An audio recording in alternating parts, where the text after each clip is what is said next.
We really need new phones. T-Mobile will cover the cost of 4 amazing new iPhone 15s, and each line is only $25 a month. New iPhone 15s? It's better over here. Only at T-Mobile, get 4 iPhone 15s on us and 4 lines for $25 per line per month with eligible trade-in when you switch.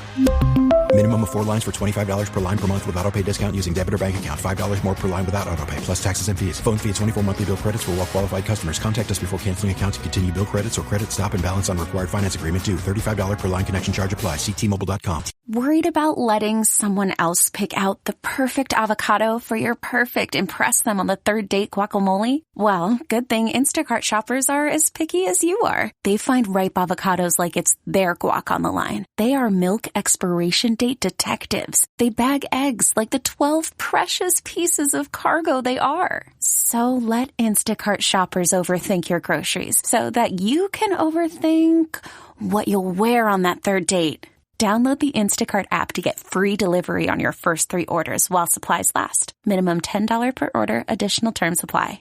At Alma, we know the connection between you and your therapist matters. But if you're already feeling stressed and burnt out, the idea of trying to find a therapist you really connect with can be overwhelming. That's why Alma's focused on helping you find the right therapist for you. When you browse their online directory, you can filter by the qualities that are most important to you. Then book free 15-minute consultations with any therapist you're interested in seeing. And because 95% of therapists at Alma accept insurance, you can find care that's affordable too. You want to talk to someone, but not just anyone. Alma is there to help you find the right fit. Visit helloalma.com/therapy30 to schedule a free consultation today. That's helloalma.com/therapy30. It's time to get in the zone. Time to get in the zone with the 49ers Web Zone. This is the No Huddle Podcast with Al and Brian.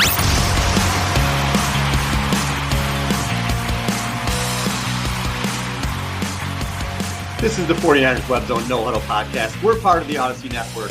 I'm Al Sacco. Guys, if you like the show, subscribe, whether you watch on YouTube, whether you listen on wherever you get your favorite podcasts. Please hit that subscribe button. It really helps us a lot. Very much appreciated if you can do that. Niners news. What do we have going on? Couple things that I saw that I thought I wanted to hit on today. The first, let's talk about this Christian McCaffrey thing a little bit. So McCaffrey doesn't come to voluntary OTAs. And all of a sudden there's some rumblings that maybe he wants a new deal with the Niners. Remains to be seen where, look, it's May. Who knows where this is going to go? But the way I'm sort of looking at the whole thing, I wanted to look at it from McCaffrey's side, maybe the Niners side, and then what could be the common ground here if McCaffrey is looking to rework his deal a little bit. So Christian McCaffrey, I'm sure he feels he's worth a new deal. He signed his original contract. It was a 4-year, $64 million deal, roughly, with the Panthers a couple of years ago. So right now there's 2 years left on the contract, and he's owed about $14 million each year. But none of that is guaranteed. Now, unless he explodes or something this year, he's going to get every penny in 2024. But next year, who knows? If an injury happens in 2024 or, running backs can fall off a cliff, that 2025 season, maybe he wants just a little bit more reassurance there. But his contract is still the highest for any running back in the NFL in terms of yearly value. So where McCaffrey is probably coming from is one, like I said, he wants that reassurance. The offense runs through him. So he's probably thinking to himself, I've been more than just a running back on this team. I've touched the ball 417 times last year, 798 the last 2 years. Most of that was with the 49ers. I scored 26 touchdowns in 2023, including the playoffs. I won Offensive Player of the Year. I was third in the MVP voting. I deserve a little bit of a raise. Even though I'm the highest paid running back, I do a little bit more than that. And I deserve a little bit more money. I deserve some guarantees. And you know what? He's not wrong. The guy is worth every single penny to the 49ers and to any team in the league. And I kind of wonder if he's thinking about it this way as well. There's been all the talk, obviously, with Brandon Ayuk wanting a new deal. And we think, I'd be shocked, actually, if Ayuk doesn't get the new deal, if he doesn't hold out when training camp comes. And Nico Collins just got $24 million a year. And Amon-Ra St. Brown got $30 million a year. So Ayuk, I would think he's going to aim for 30. Maybe that contract will come somewhere in the $27, $28 million a year range. But if you're McCaffrey, like I said, just look at their 2023 seasons. McCaffrey had 417 touches. 86 of those were receptions. And again, this includes the playoffs. 2,443 total yards, 26 total TDs. He was Offensive Player of the Year, and he was also third in the MVP voting. Now, if you look at Brandon Ayuk, who was a terrific player, Ayuk had 84 touches, including the playoffs. All were receptions. 1,491 total yards and 8 total TDs. So if you're CMC, you might be thinking to yourself, wait a minute, who's worth $30 million a year? Look at the year that I had. And again, as good as Ayuk is, he's probably never going to sniff Offensive Player of the Year. He's probably never going to sniff being top 5 in the MVP voting. McCaffrey did all those things last season. He is the best running back in the league. He is the most versatile running back in the league. The offense actually flows through him. He is the main guy in the Niners offense. He is the straw that stirs the drink. I can absolutely understand if Christian is thinking, you know what? Want some more money here, guys. But if you're the Niners, you have to look at it from a business standpoint. McCaffrey's 28 years old, and running backs just don't gradually decline. They fall off a cliff. They just hit a wall. Look at Ezekiel Elliott, for example. Delvin Cook. Delvin Cook looked like Delvin Cook in 2022, and then he goes to the Jets this year. He can't get on the field. Goes to the Ravens, doesn't play much. These guys just hit a wall. So with McCaffrey, while it looks like he's still, at the peak of his powers, you never know what can happen, especially he's played, 40 games the last 2 seasons. He has 798 total touches the last 2 seasons.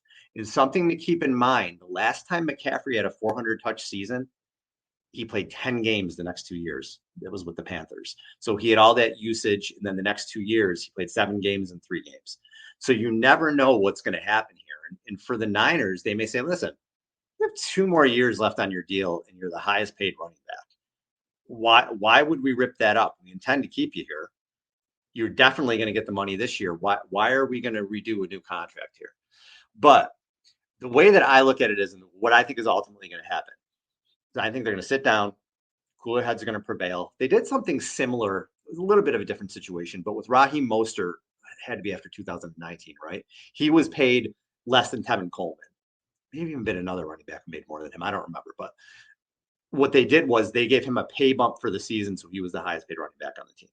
And I think what you could see with McCaffrey, they're not going to make him the highest paid offensive player. I would doubt that because Debo makes 20, whatever. I don't think McCaffrey's going to get up to 25 million this year or anything like that.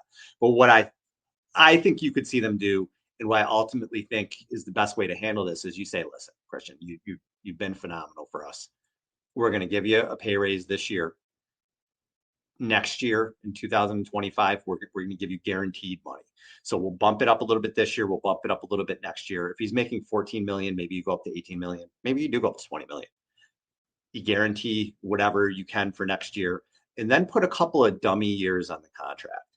So he signed for 2024, 2025, where you add guaranteed money, a little bit of a pay raise, and then put a couple more years on for what would ultimately be his age 30 and 31 seasons, which would be 2026 and 2027. If he's still playing at a high level, great. Exercise the option or whatever you need to do. And if he's not, you could walk away. But what that contract does is it gives him the money up front, it gives him stability up front, and then it gives you options for his early 30s. Maybe he is still playing at a high level. And I was listening to our buddies Brian Peacock and Eric Crocker on their Lockdown show. And Peacock brought up something kind of interesting. He said, well, what if you treated McCaffrey as Deebo Samuel, the Deebo Samuel replacement? What he meant by that was this year will be status quo, but Deebo likely won't be on the team in 2025.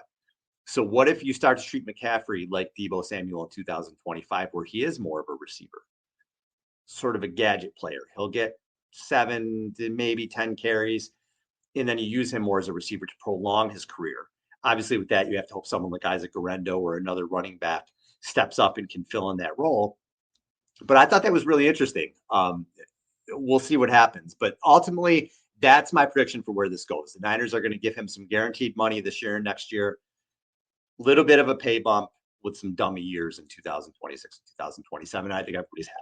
And you want to keep your Christian McCaffrey happy, especially when you're about to re-sign Brock Purdy for big money. You still want that safety net here for him to help him as he grows and develops as a quarterback. This episode is brought to you by Progressive Insurance. Whether you love true crime or comedy, celebrity interviews or news, you call the shots on what's in your podcast queue. And guess what? Now you can call them on your auto insurance too with the Name Your Price tool from Progressive. It works just the way it sounds. You tell Progressive how much you want to pay for car insurance, and they'll show you coverage options that fit your budget. Get your quote today at Progressive.com to join the over 28 million drivers who trust Progressive. Progressive Casualty Insurance Company and Affiliates. Price and coverage match limited by state law. We all belong outside. We're drawn to nature, whether it's the recorded sounds of the ocean we doze off to, or the succulents that adorn our homes. Nature makes all of our lives, well, better. Despite all this, we often go about our busy lives removed from it. But the outdoors is closer than we realize. With All Trails, you can discover trails nearby and explore confidently. With offline maps and on-trail navigation, download the free app today and make the most of your summer with All Trails. That leads me into the other thing I wanted to talk about. So it's the off season. A lot of things like QB tiers and rankings come out now because there's nothing else to talk about. So I came across this article. It's from Pro Football Focus. Quarterback rankings, all 32 starters ahead of the 2024 NFL season. It's written by Trevor Sikkema. I don't know how to say his last name. Anyway, he broke them down into tiers and he ranked them 1 through 32. So I want to go through this a little bit because where Brock Purdy is ranked to me pissed me off. And he was complimentary of Purdy and what he wrote about him. But where he listed him in the name of the tier that he's in, the name of the tier that he's not in, pissed me off. So we'll get into it. I'm going to go through every quarterback, all 32 of them, see what he wrote. I'll react to it, let you know what I think. But I may have a little bit of a rant to go on when it comes to Brock Purdy. So tier 1, and this tier is just called the Mahomes tier, and you cannot argue with that at all. Patrick Mahomes is the best quarterback in the NFL.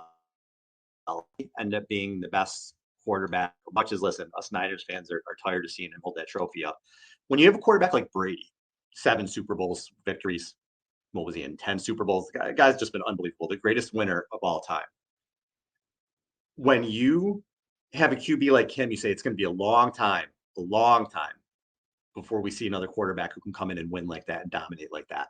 And Patrick Mahomes is doing it already. 6 years in the league, 6 conference championships.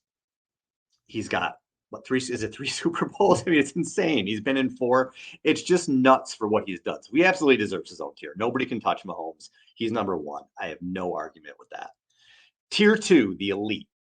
He has 3 quarterbacks in the elite. And I don't disagree with the quarterbacks that are in this tier. I would rank them differently.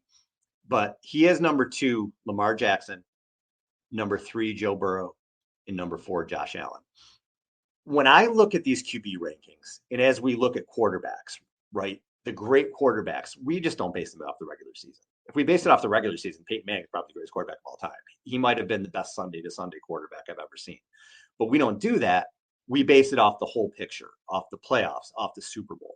That's why Joe Montana and Tom Brady are 1-2 in most people's lists. I cannot put Lamar Jackson number 2. I can't. I don't care how many MVP awards he has. I don't care how dynamic he is during the regular season because he has not had that success in the playoffs. Actually, he's had some disappointments in the playoffs. I cannot look at him and say, yeah, he's the second best quarterback in the NFL. Can't do it. Would I put him 4? Am I going to keep him in this elite tier? Yeah, I think so. But to me, he's below Burrow and he's below Allen. Because we've seen Burrow and Allen both come up huge in the playoffs. And I know Allen hasn't made a Super Bowl. I know Allen has some turnover-worthy plays. But some of the games he's played in the postseason, I mean, he can just put the team on his back. And Lamar can too. He just hasn't really done that in the postseason. But we've seen Allen go toe-to-toe with Mahomes. It wasn't his fault they lost the game when they kicked the ball out of bounds and McDermott and Leslie Frazier didn't know how to play defense for the last 30 seconds or whatever. Burrow, too, gone in Kansas City and wins, made a Super Bowl. These are big time playoff performers. So for me, I don't necessarily have an argument with Lamar Jackson being in that elite tier, but I want to put him over Burrow and I wouldn't put him over Allen. However you want to rank Allen and Burrow, to me, those are 2 and 3 in the NFL. And then Lamar. Burrow's got to prove that he can stay on the field a little more. He's had some injury issues, but guy's unbelievable when he's been in there. Clutch player, big time player. I agree. So I agree some aspect with the top 4, whatever, however you want to rank them. This is where I start to get a little bit angry, a little bit like, what are we doing here? His tier 3 are postseason caliber QBs. Okay. So what does that mean to you? You're listening to the show, you're watching the show. What does a postseason caliber QB mean to you? Does it mean a QB who could make the postseason? Or does it mean a QB who can go and win in the postseason? That you're going to go and actually get playoff wins, not just go and shit the bed in the playoffs, but get playoff wins. That's what it means to me.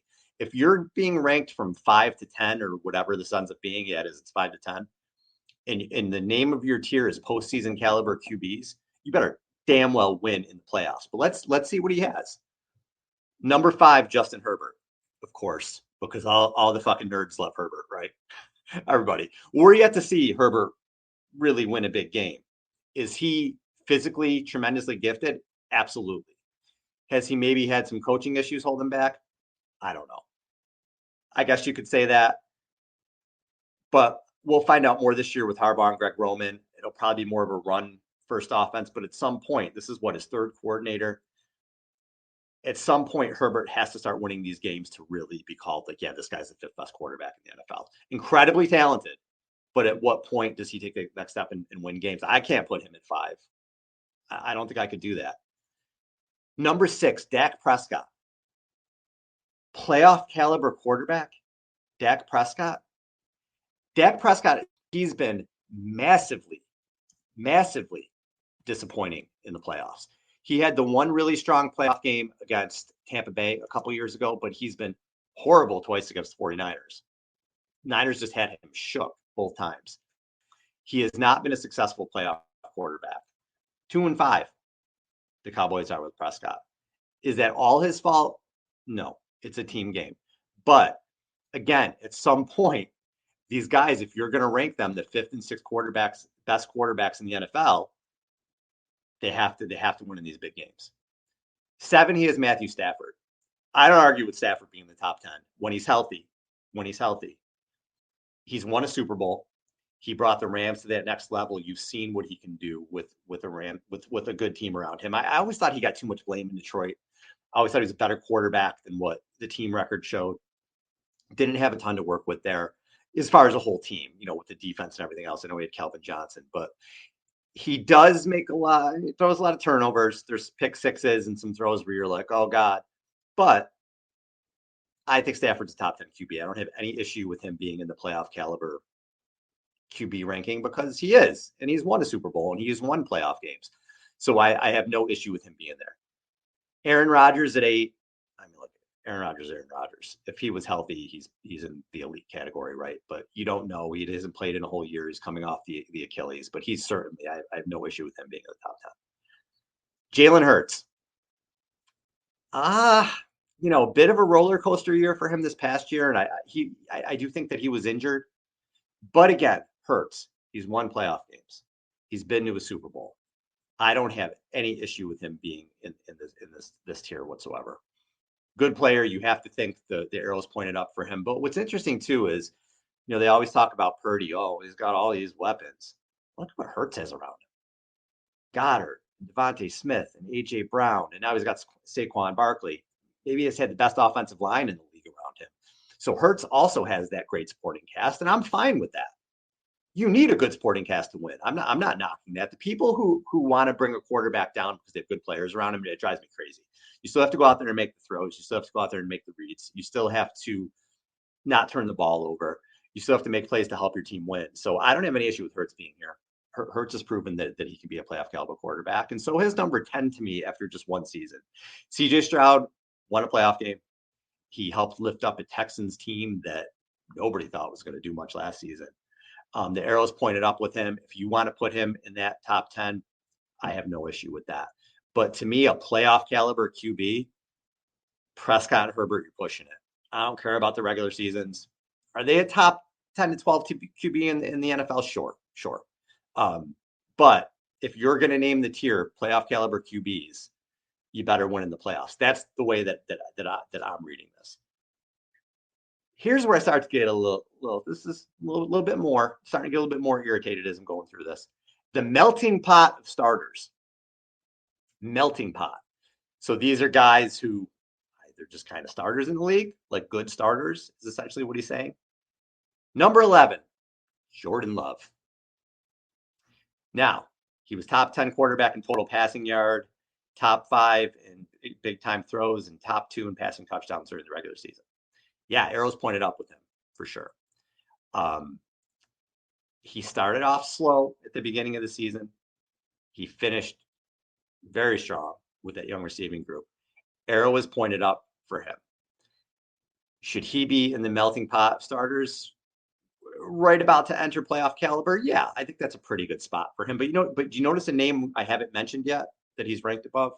We'll get there. Number 12, another guy the nerds love, Trevor Lawrence. Showing some flashes. Maybe he had a better season than his numbers showed. If you watch the games, there were some drops. There were some, but again, Trevor Lawrence, is maybe the hype more than what we've seen so far? Eventually, is he going to take that next step? But I have no issue with him being in this category either. Again, if you're going to say Trevor Lawrence is right about top 10, maybe ready to enter that playoff level caliber starters, because he's won a playoff game. He beat Justin Herbert after he threw 4 interceptions in the first half, came back and beat the Chargers. I have no issue with that. Okay, picture this. It's Friday afternoon when a thought hits you. I can spend another weekend doing the same old whatever, or I can hop into my all-new Hyundai Santa Fe and hit the road.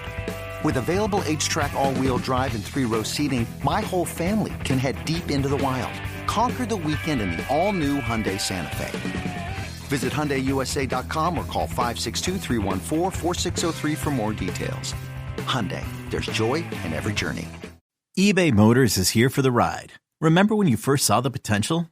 And then through some elbow grease, fresh installs, and a whole lot of love, you transformed 100,000 miles and a body full of rust into a drive that's all your own. Look to your left. Look to your right. It's official. No one's got a ride like this. There's nothing else that sounds like, feels like, or looks like the set of wheels in your garage.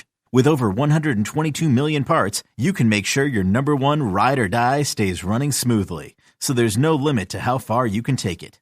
Brake kits, turbochargers, engines, exhaust kits, roof racks, LED headlights, bumpers, whatever your baby needs, eBay Motors has it. And with eBay Guaranteed Fit, it's guaranteed to fit your ride the first time, every time, or your money back.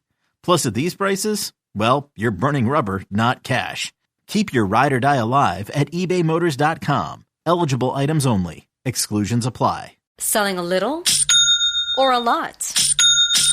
Shopify helps you do your thing, however you cha-ching. Shopify is the global commerce platform that helps you sell at every stage of your business. From the launch your online shop stage, to the first real-life store stage, all the way to the did we just hit 1 million orders stage. Shopify is here to help you grow. Whether you're selling scented soap or offering outdoor outfits, Shopify helps you sell everywhere. From their all-in-one e-commerce platform to their in-person POS system, wherever and whatever you're selling, Shopify's got you covered. Shopify helps you turn browsers into buyers with the internet's best converting checkout. 15% better on average compared to other leading commerce platforms. And sell more with less effort thanks to Shopify Magic, your AI-powered all-star. Shopify powers 10% of all e-commerce in the U.S. And Shopify is the global force behind Allbirds, Rothy's, and Brooklinen, and millions of other entrepreneurs of every size across 175 countries. Plus, Shopify's award-winning 24/7 help is there to support your success every step of the way. Because businesses that grow, grow with Shopify. Sign up for a $1 per month trial period at shopify.com/Odyssey Podcast, all lowercase. Go to shopify.com/Odyssey Podcast now to grow your business, no matter what stage you're in. Shopify.com/Odyssey Podcast.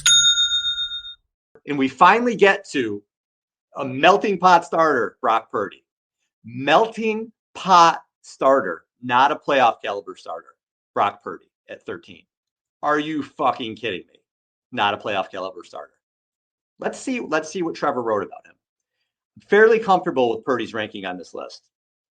His consistent success, albeit in a very talented offense, because nobody else plays in a talented offense that's a good quarterback, right? Over the past 2 years should not go unrecognized.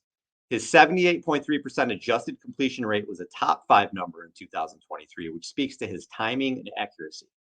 And his 5.4% big time throw percentage shows that even with below average arm talent, he is a good enough anticipator to make things happen. Purdy is also a very confident player and pushes the ball, which battles the game manager label he often gets. He's not just a dink and dunk passer. Does he have the athletic talent of some of the other players? No, but he's damn good at his job regardless. All positive things. I appreciate that, but he's not a playoff caliber starter. Let's look at Brock. In his first full season in the NFL, without an offseason because he was recovering from elbow surgery, he went 308 for 444. That's 69.4% completion percentage. He set the franchise single season passing record, 4,280 yards, 31 touchdown passes. His touchdown percentage of 7% led the NFL.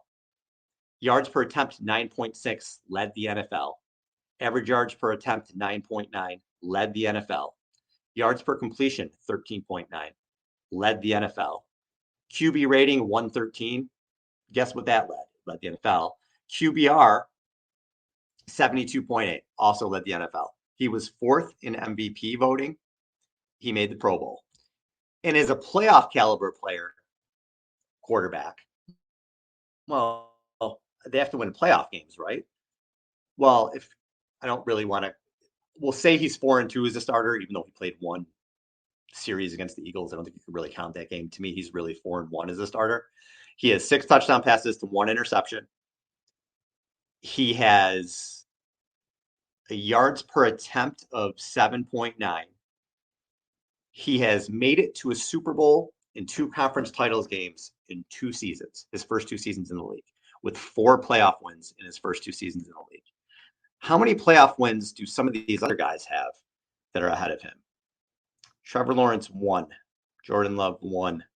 CJ Stroud, 1. Jalen Hurts, I believe he has 2. I have to look. Dak Prescott, 2. Justin Herbert, none. So some of these guys that he has ranked ahead of him as playoff caliber quarterbacks, they haven't done anything in the playoffs. They haven't done a damn thing in the playoffs. And you're telling me that he's not a playoff caliber quarterback? Because why? It blows my mind. It blows my mind that Purdy has done things that if someone who was drafted in the top 5, or even just in the first round had done, or someone that just looks the part a little bit more. Justin Herbert looks phenomenal. He's huge. He can move. He has a cannon arm. If Purdy looked that way and did what he's done, oh God, they'd be crowning it. Everybody would be crowning it. But they say things constantly, like this little sentence, which he can mean it to me. It's a dig when he talks about him and he says his consistent success, albeit in a very talented offense. Is Dak Prescott not in a talented offense? Is Jalen Hurts not in a talented offense? Look at all those pieces the Jags brought in for Trevor Lawrence. That's not a talented offense. Has Josh? I don't want to use Josh Allen because Josh Allen is one of those people who could absolutely put a team on his back. But he's had weapons. Everybody needs weapons. Does Joe Burrow not have Jamar Chase and T. Higgins and Joe Mixon? Of course you need a talented offense. So I just read stuff like that, you guys, and it drives me crazy. I read this list and I was like, all right, playoff caliber quarterbacks. I'm waiting to see Purdy within there somewhere.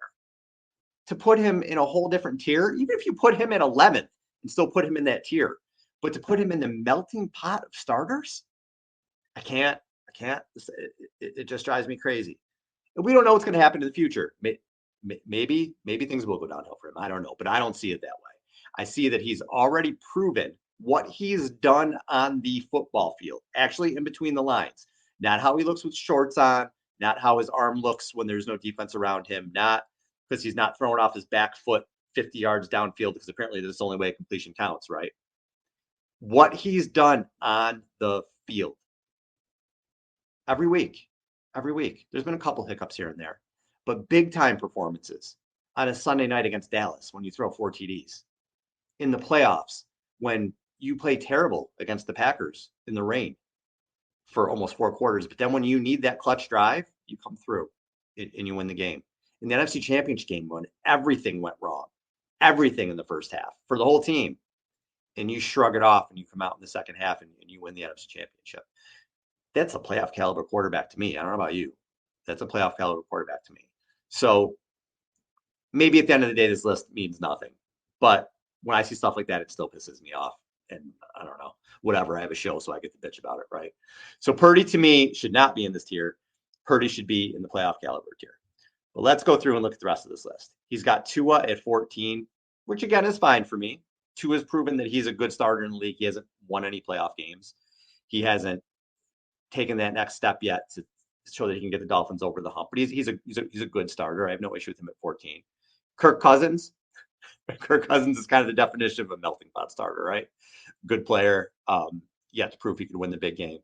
16, Jared Goff. Goff is another one of those quarterbacks to me that he doesn't get enough credit. How many times does he have to prove that he can be a quarterback who can win a lot of games, that can win playoff games? And I know, again, he can turn the ball over. He's a statue. He does have some faults. But as a starter, he's won 4 playoff games. He's been to a couple NFC championships.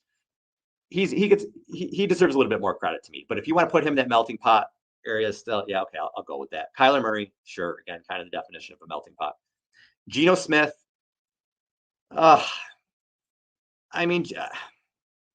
Geno has definitely turned his career around. He did put together solid seasons in 2022 and 2023. But I think he kind of is what he is. I think you're sort of in purgatory with him. I don't know that you're really going to ever win anything with Geno Smith. But if you want to put him 18th in the league, fine. He's probably right in around there, around the 20th mark. 19th, he has Caleb Williams. I don't know how you can put a rookie who hasn't played it down yet in there. If anything, he's TBD. 20, Baker Mayfield. I'm interested to see what Mayfield does without Dave Canales, because obviously Canales is the new head coach for the Panthers, and he really resurrected Mayfield's career. As he has to move away from him, we'll see.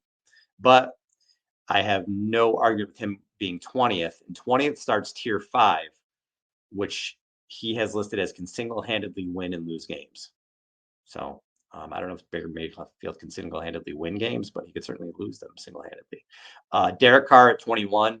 Yeah, Carr is definitely towards the end of his career. I think he's a bottom half starter for sure. Russell Wilson, 22. Probably put Justin Fields around there too, whoever ends up starting for Pittsburgh. I think it's going to eventually be Justin Fields, but Wilson is just not what he was. He's just not the same dude. He may start the season as the starter in Pittsburgh, but again, I see Fields finishing the season there. Deshaun Watson, 23. I don't know what you have in him anymore. Just a god-awful contract for Cleveland with that. I'm sure they wish they can get rid of it, but they have to hope they can resurrect his career. And then tier 6, he has the next generation. And these are guys that you don't know. I think Caleb Williams should be there too because you don't know. But he has Anthony Richardson, who showed flashes early last season. I'm actually pretty excited about the Colts. Shane Steichen did a really good job with Gardner Minshew. And I think with Richardson and all the weapons that they have there now, they can be a really exciting team. They can surprise people this year. Bryce Young, maybe you have to throw that rookie season out. We'll see what he can do with Canales and with Deontay Johnson on the team now and a few more weapons. 26, Jacoby Brissett, Drake May. I mean, we know what we have with Brissett. He's a very good backup, fringe starter. Drake May, we have no idea. Jaden Daniels, we have no idea. Will Levis showed flashes again last year, but mostly not sure what's going to happen. And those are all guys that we'll wait and see. And then he only has 3-4 quarterbacks in what he calls the holdovers, which are tier 7. So I guess these are the 4 worst QBs in the league in his estimation. Daniel Jones. And yeah, I agree with that. In Jones's defense, and if you talk to Giants fans, they'll say, well, what has he really had around him? He's had a bunch of number 3 receivers, Sterling Shepard, Darius Slayton. They brought in Jalen Hyatt last year, who looks like he might just be like a one-catch-a-game deep threat guy. Now they have Malik Neighbors, even though no Saquon Barkley. We'll see if Jones can resurrect his career, but if he can't, this is probably the last season he's going to be a starter, at least for the Giants. The Raiders, whatever they're doing with Aidan O'Connell and Gardner Minshew, O'Connell showed, again, some flashes as a rookie, but I don't know that they view him as a real long-term fix there. We'll see. Sam Darnold, J.J. McCarthy. We know Darnold is a backup and a fringe starter at best. McCarthy should probably be in the we don't know category. And same thing with Denver with Bo Nix, who I think will probably ultimately end up starting there. We don't know. And he has Jared Stidham at 32. So for the most part, I get what he's saying on this list, but the Purdy stuff pissed me off. So I had to talk about it for all the reasons that I said. If Brock hasn't earned that he's a playoff caliber quarterback at this point, I don't know what he's got to do that. I just don't understand it. Top 5 in the MVP voting, and he was a Christmas night poor game away from probably winning the MVP. Sets the franchise mark in passing yards, leads the league in all these categories, makes the Super Bowl, and came within overtime of winning the Super Bowl. Second straight NFC Championship game. If that's not a top 10 playoff caliber quarterback, I don't know what is. Don't know. Don't understand when these guys come up with this stuff. Don't understand why he doesn't get the credit he deserves. But maybe this year, if he comes out and plays even 80% of what he did last year, he'll cement himself as, you know what? We just have to shut our mouths and just say, yeah, this guy's a top 10 QB in the league. So we'll see. All right. Appreciate you guys. Appreciate you listening. Remember, please subscribe, YouTube, Spotify, iTunes, wherever you get your podcast. Subscribe to us. We'll be here with you all off season. I'm Al Sacco. Thank you. 9-0-3. 1, 2, 3.